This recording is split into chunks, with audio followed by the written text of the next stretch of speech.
Hey, everybody. Tonight on the Mac to the Future Livecast Go. No. Mac to the Future Go Livecast. Got it. Sneak peeks at the new iPhones and now the 12.9-inch iPad Pro. Streaming services may face a quota in the future. Jon Markman of the Street is kind of dumb, and 79% is pretty good in any market. Tonight, yeah, on the Mac to the Future Go. All by myself.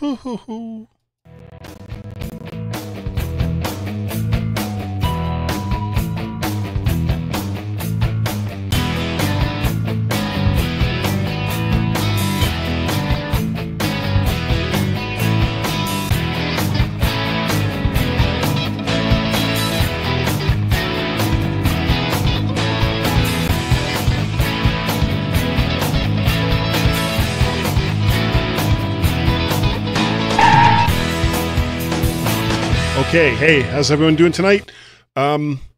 Warren is currently he's doing some meeting stuff, family related meeting stuff.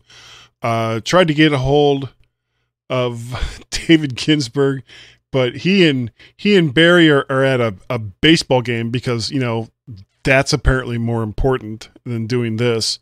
So I'm doing this all by myself tonight. So anyway, thank you for being here. I really, really do appreciate it. We have got a bunch of people here. We got Brian, Lee.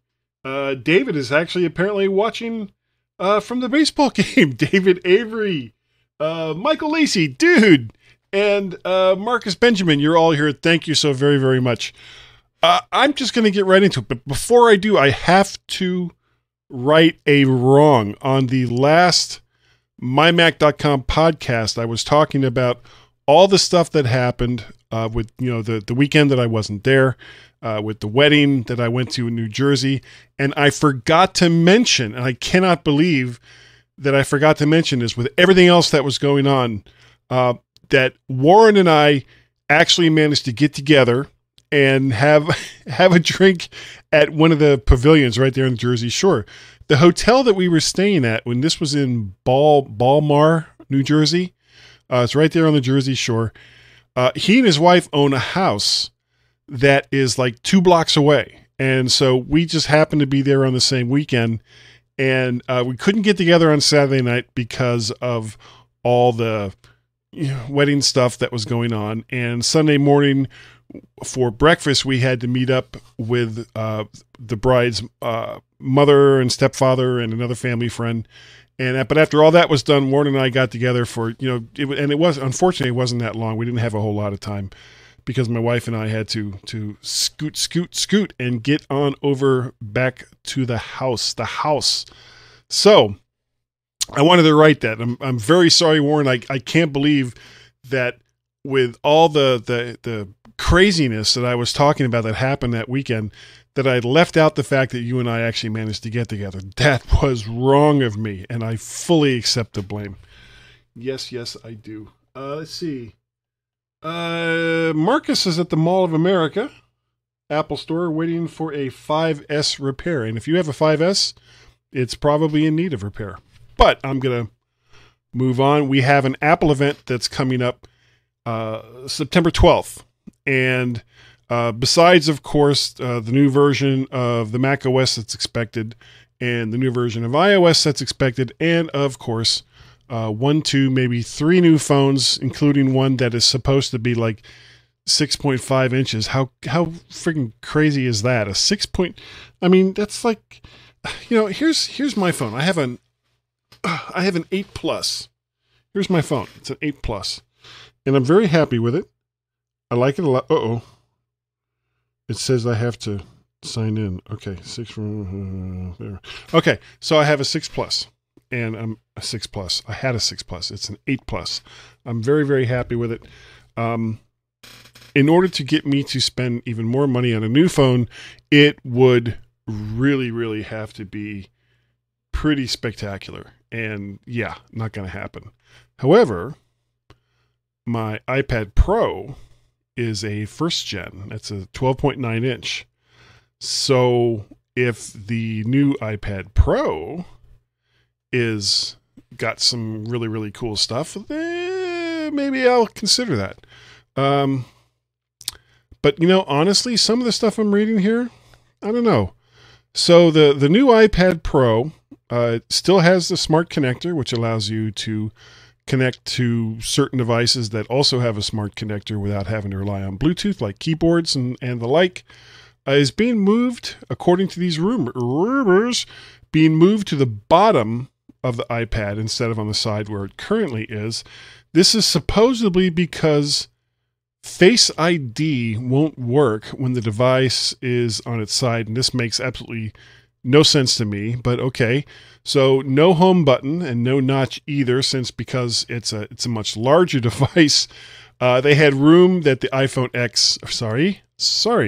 that the iPhone 10 didn't have, which is why the iPhone 10 had the notch. Apparently no headphone jack, so it's Bluetooth or nothing from here on out, unless you can spring for some fancy Lightning port headphones. Is there a reason why they would move the smart connector from the side of the device to the bottom of the device instead of just having it in both places? Is there some reason why they can't do that? Why not? Why can't they do that? There's lots of people that currently have keyboards and the like that will only work with smart connectors that are on the side, including Apple's own smart keyboard. And I've got one around here someplace, but I'm not going to go digging for it. So, why couldn't they have it on both sides? It's not like it takes up that much room. So why not? Having it being even smaller, with smaller bezels, and no headphone port.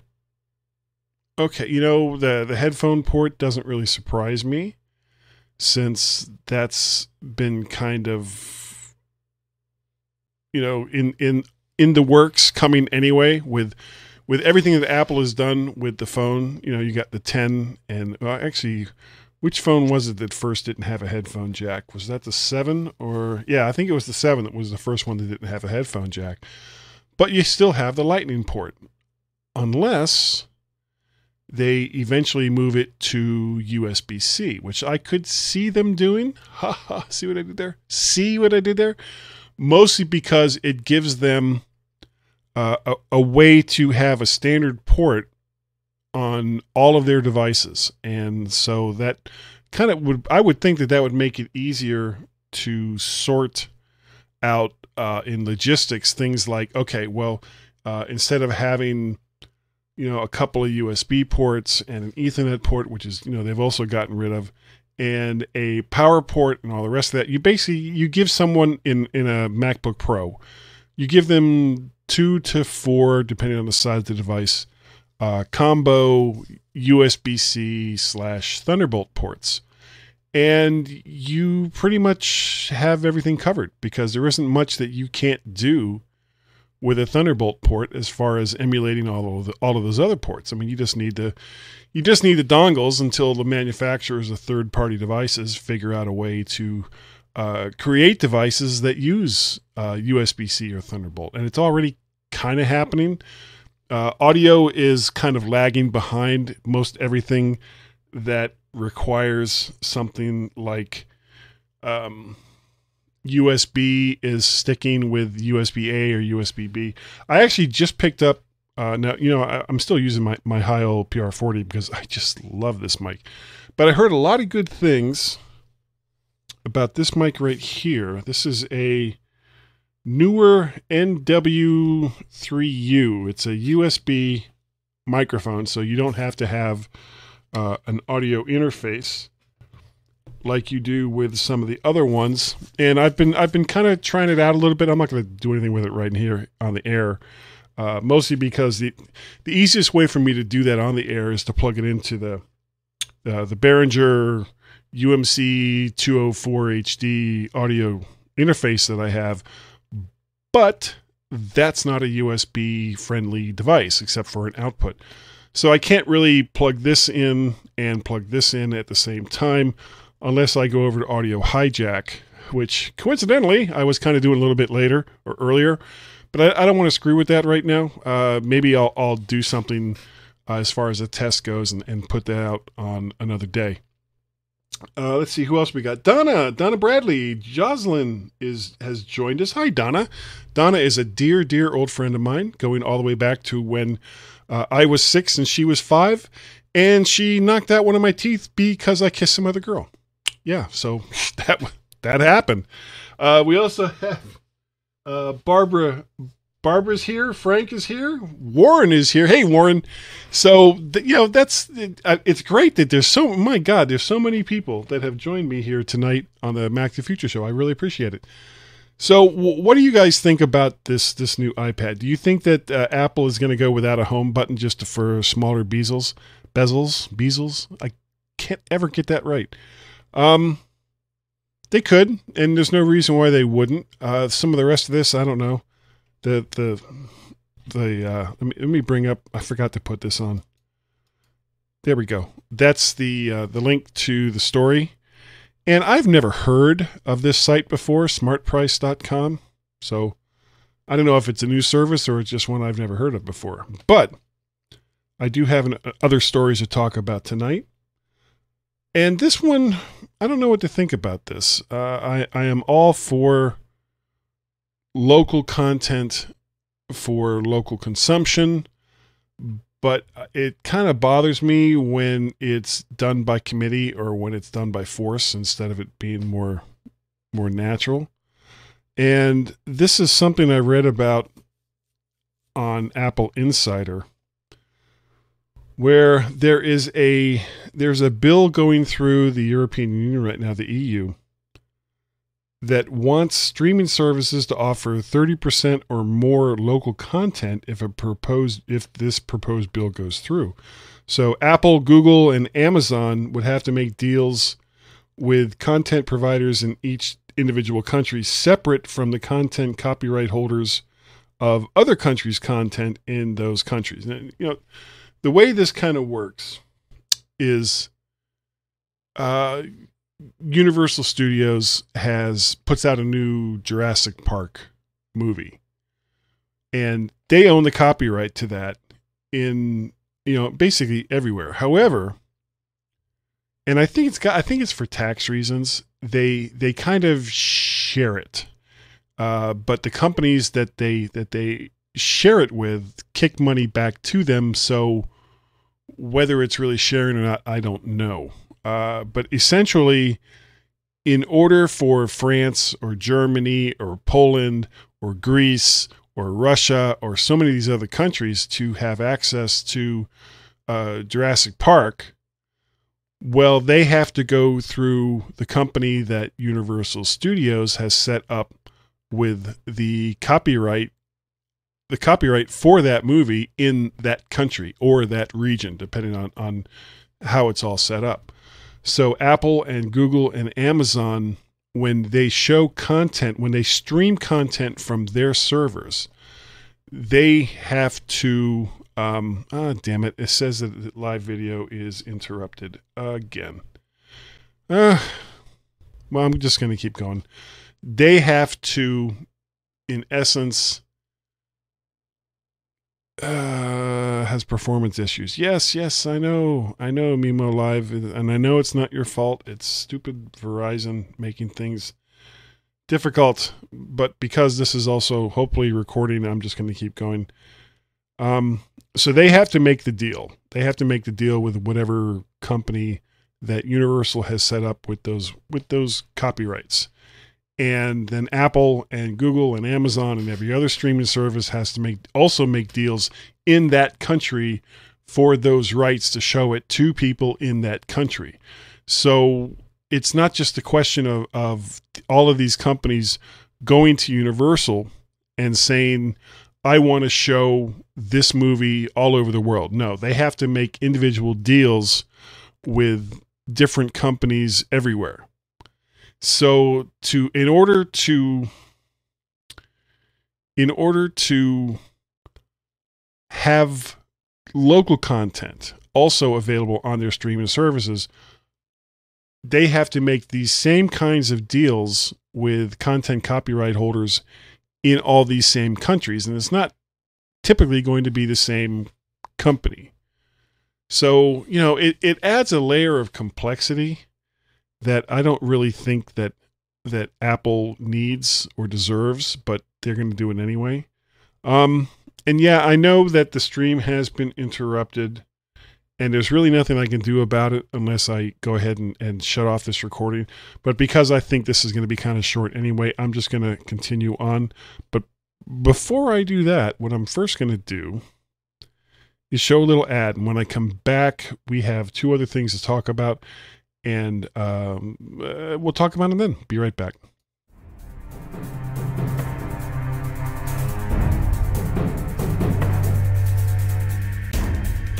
This is Private Eye Macintosh, and I'm here to tell you about a book written about me and my search for the Maltese Cube. Yes, it's a fine book. I think you should get it. Quiet, you. It combines technology, Mac trivia, action, murder, suspense. Oh, just tell them where to get it. I'll get to that.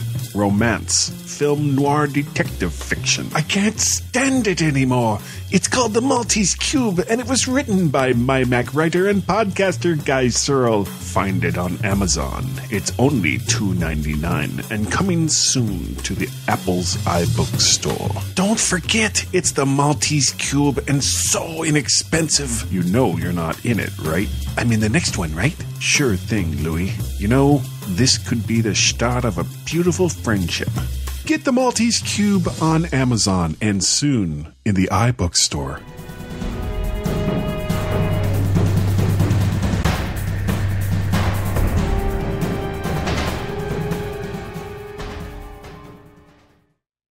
Okay, we are back. And sorry about that you guys are watching this kind of late.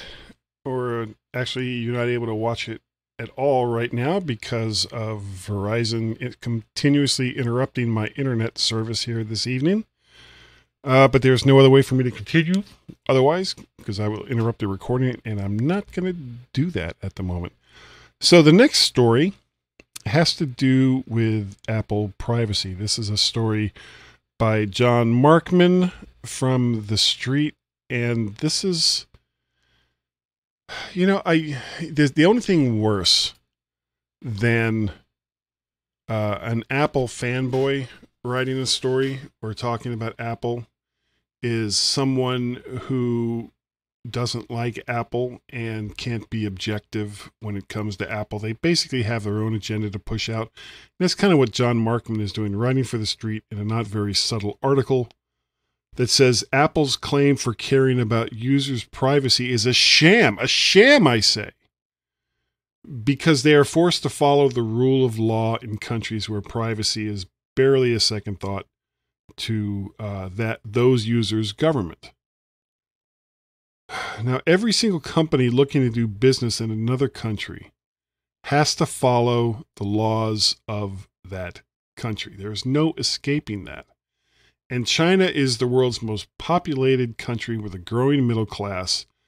And you can't ignore a market like that. I'm sure that Jon Markman and many of the other people on The Street would be screaming for Tim Cook's head if he unilaterally said, you know what, we're gonna pull out of China and just leave all those billions of dollars on the table because we don't like what China does. Well, all that Apple can really do is,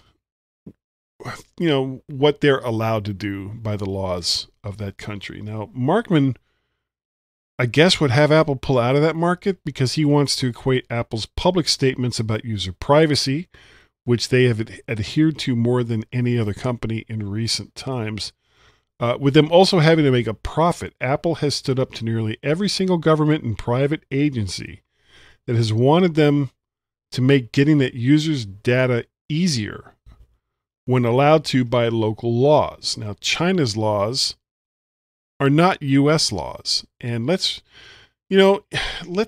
remember that here in the United States, the right to privacy is much stronger than it is in a lot of other countries. Certainly stronger than it is in China. So when the FBI or the CIA or the NSA or, pick your favorite 3-letter acronym for some government agency, goes to Apple and say, we want you to get the data off of this phone, but don't have, the correct passwords and all the rest of that, Apple tells them to go pound sand, because they're not going to put in a backdoor into iOS to make the CIA or the NSA or the Secret Service or any other agency, government agency, happy.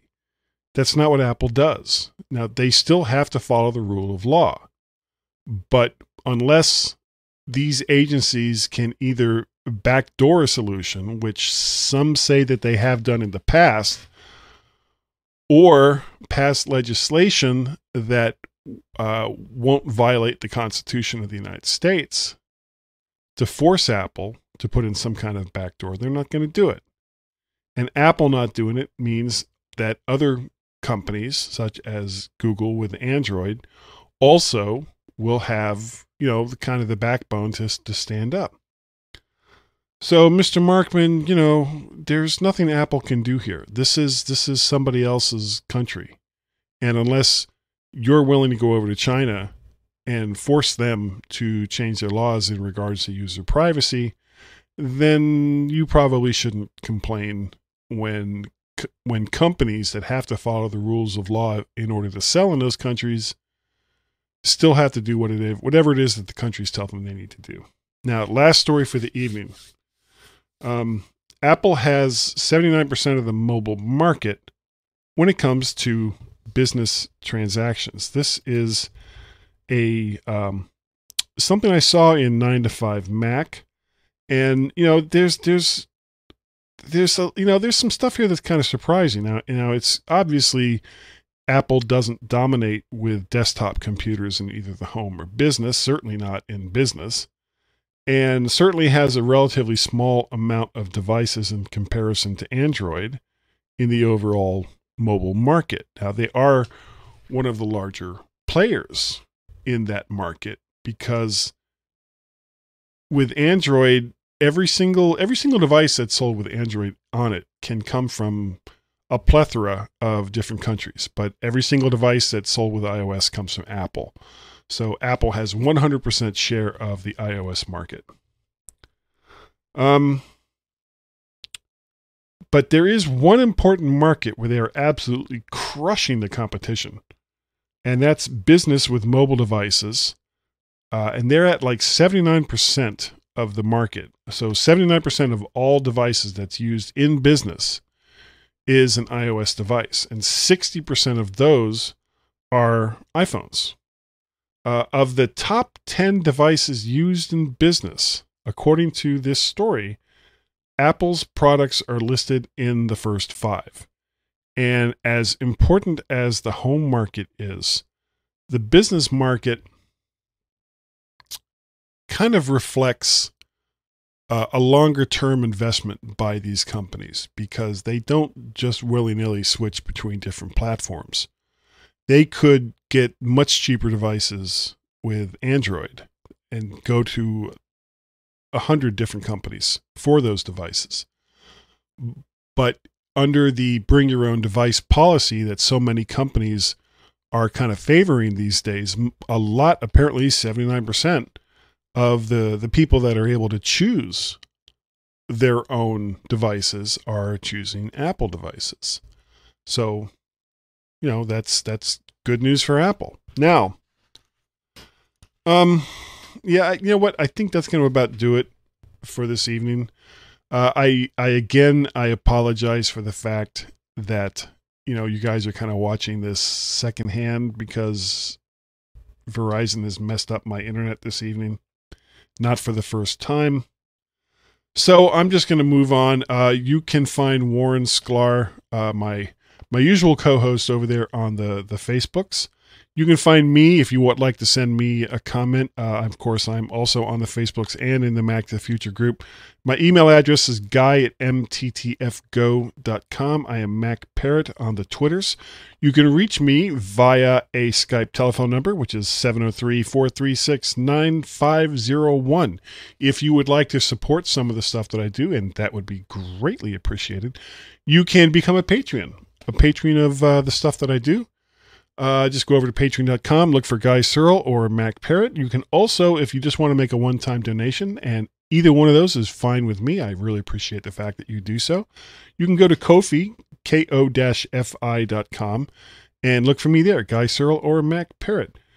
That is greatly appreciated. Don't forget, I also do Guy's Daily Drive, which is, 2-3 times a week whenever I have the time. I'm currently experimenting with some different microphones, and I'm hoping that I will find one that I can use that's consistent. It's always kind of tricky to record in a car because there's so much other background noise.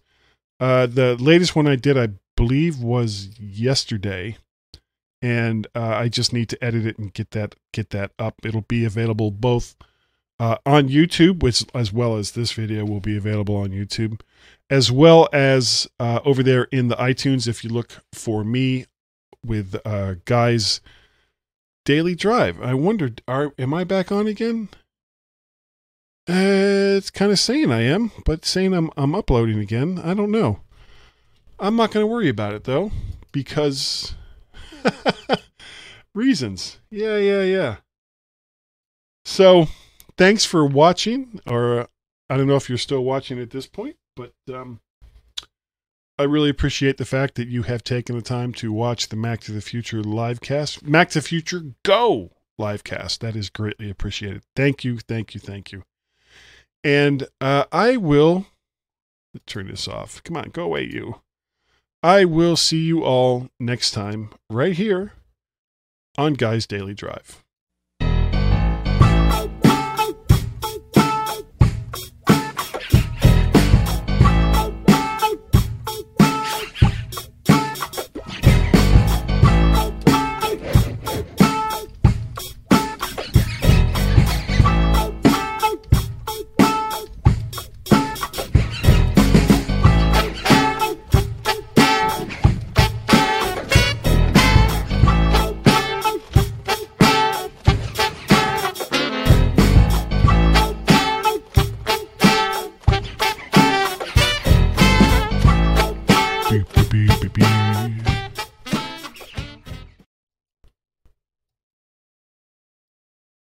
La la la la la la la la la.